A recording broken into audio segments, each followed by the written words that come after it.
여기 이 장면 보자마자 만들고 싶었습니다. 안녕하세요. 비누나무 비무입니다. 혹시 여러분들은 K-POP 데몬 헌터스 어떻게 보셨나요? 벌써 캐대언이 개봉한 지 2달이 다 되어 가는데요.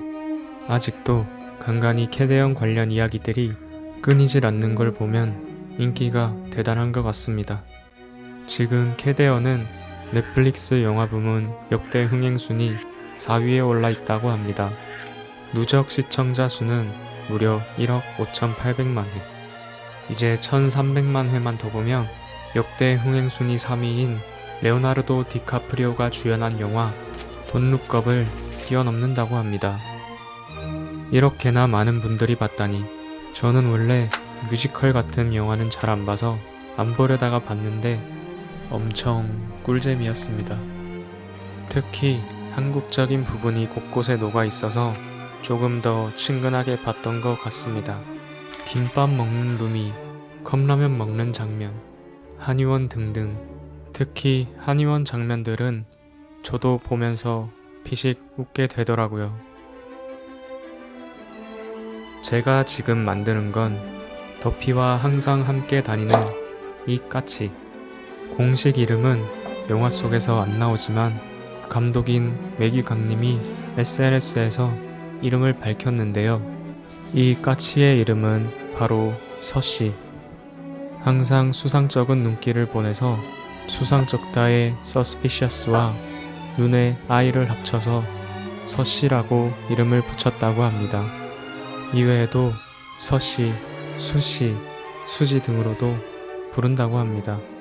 또 해외 팬들 사이에서는 삼성 갤럭시 카메라처럼 생겼다고 해서 갤럭시 버드라는 별명도 있습니다.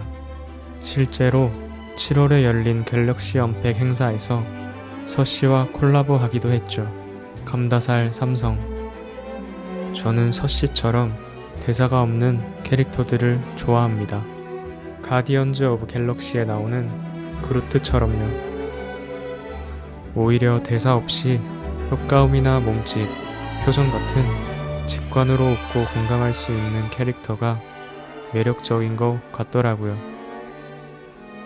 수평 방향으로 어느 정도 조각이 끝났으면 이제 수직 방향으로 조각을 해줍니다. 이게 비누의 매직으로 스케치하다 보면 매직 펜 쪽 끝에 비누가 묻어서 매직이 잘 안 나오더라고요. 그래서 다음번엔 미군에서 사용한다는 스테들러 방수 매직을 사보려고요. 비누라서 그것도 잘 안되려나 싶긴 한데 일단 사보겠습니다. 원래 몸체랑 불이랑 같이 조각하려고 했었는데요. 불이랑 같이 조각하려다 보니 불이를 세세하게 조각하기 힘들더라고요. 그래서 몸체에서 불이를 댕강하고 조각을 해줍니다. 그러고 나선 각진 부분을 둥글게 깎아내줍니다. 처음에는 둥근 부분을 어떻게 조각하면 좋을지 도저히 생각이 안 떠올라서 한참을 가만히 쳐다보곤 했는데요. 물레 돌리는 것처럼 중심점을 잡고 손으로 돌려가면서 겉부분을 잘라내니 동그래지더라고요. 근데 이것도 여러 방향 대칭이 맞아야 해서 쉽진 않았습니다. 몸체에서 부리를 댕강했으니 이제 따로 부리를 조각해줍니다. 지난번에 조각하고 남은 비누를 활용해줍니다. 비누는 단단한 것 같으면서도 생각보다 물러서 언제 부러질지 모르기 때문에 이렇게 작은 조각을 할 때는 조금씩 조심스럽게 조각을 해줍니다.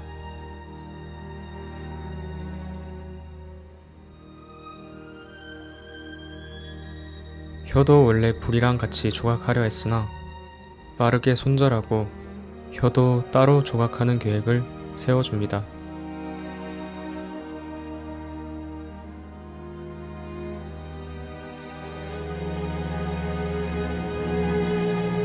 이번엔 꼬리를 만들어줍니다.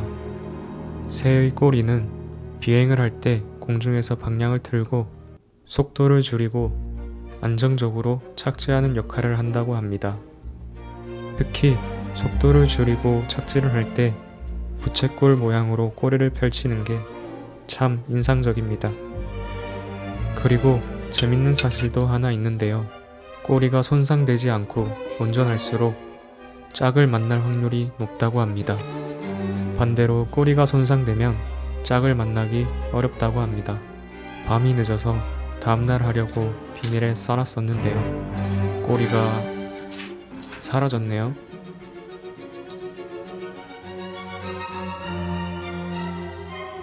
그래서 다이소에 가서 순간 접착제를 사왔습니다. 서씨가 짝을 잘 찾을 수 있게 꼬리를 다시 붙여줍니다.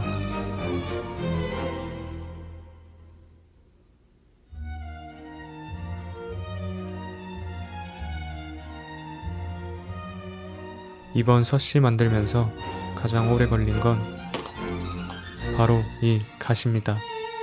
갓을 퀄리티 있게 만들고 싶어서 뭘로 만들면 좋을까 생각하다가 갓은 주로 아주 얇은 대나무로 만든다고 하더라고요. 대나무를 구해서 만들긴 좀 그렇고 얇은 철사로 만들어야겠다 싶었습니다.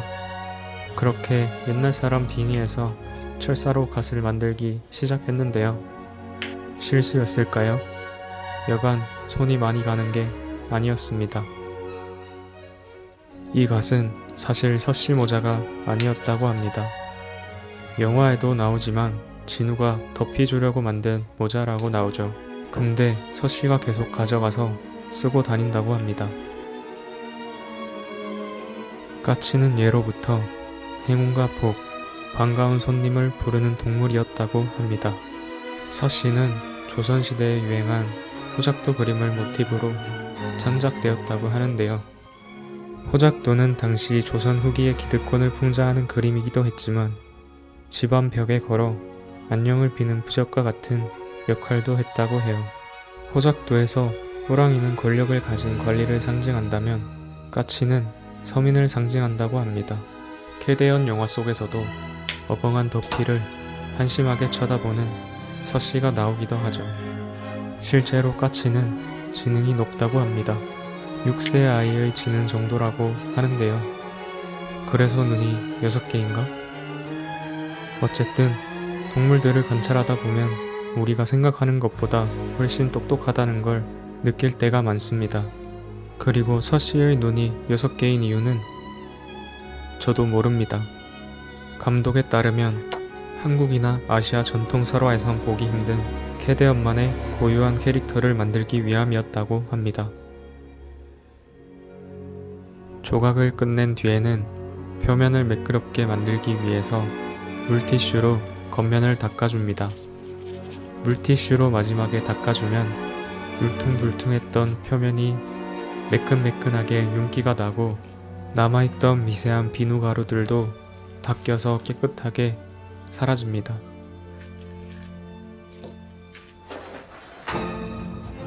매끈해졌죠? 채색을 하면 색이 잘 발릴 것 같습니다. 매끈해진 면에 부리를 붙여줍니다. 순간 접착제가 좋더라고요. 처음에 비누여서 잘 붙을까 싶었는데 기가 막히게 붙습니다. 혀는 작으니까 조금 더 잘 붙을 수 있게 표면을 울퉁불퉁하게 만들어줍니다. 부리 쪽도 똑같이 표면을 울퉁불퉁하게 만들어줍니다.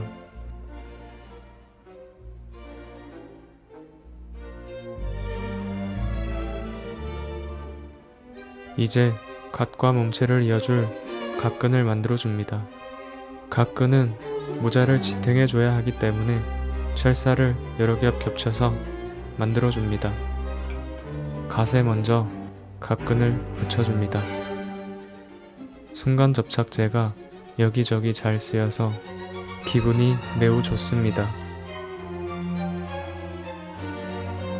마지막으로 채색을 진행해줍니다. 먼저 까치의 몸통은 완전 검은색이 아니라 빛을 받으면 푸른빛이 도는 모습이길래 검은색에 파란색을 섞어줬습니다. 날개 부분을 제외하고 채색을 해줍니다. 어두운 색을 붓에 묻힌 김에 모자도 같이 칠해줍니다. 영상에는 다 안 나왔지만 갓은 몸체를 채색하는 동안 여러 번 말리고 덧칠하고를 반복해서 조금 더 빈틈없게 만들어줬습니다. 날개 부분과 몸통 아랫부분을 흰색으로 칠해줍니다.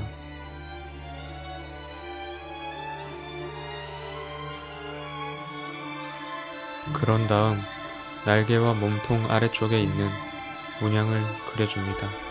이 문양들이 무슨 뜻인지 찾아보려 했는데 자료가 없더라고요. 혹시 아시는 분 있으면 댓글을 달아주세요.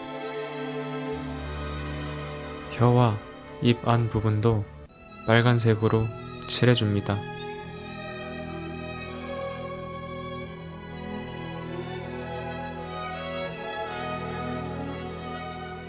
조금 튀어나오고 지저분하게 색칠돼도 괜찮습니다.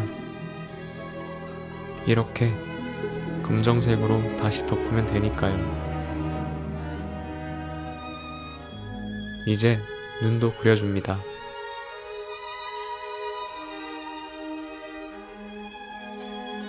중간 눈이 크기랑 위치가 이상해서 검정색으로 덮어서 지워줍니다. 그러고 다시 그려줍니다. 뭔가 살짝 실수해도 다시 덮고 새로 하면 그만입니다.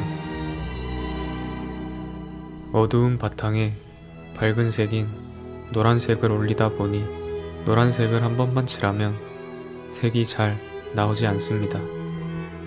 그래서 노란색을 여러 번 덧발라줍니다.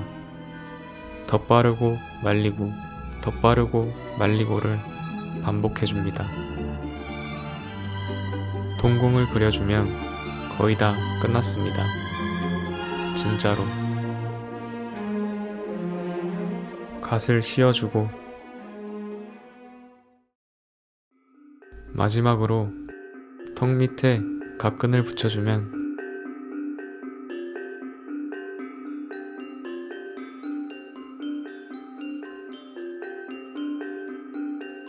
포털에 빨려 들어가는 섯이 완성입니다.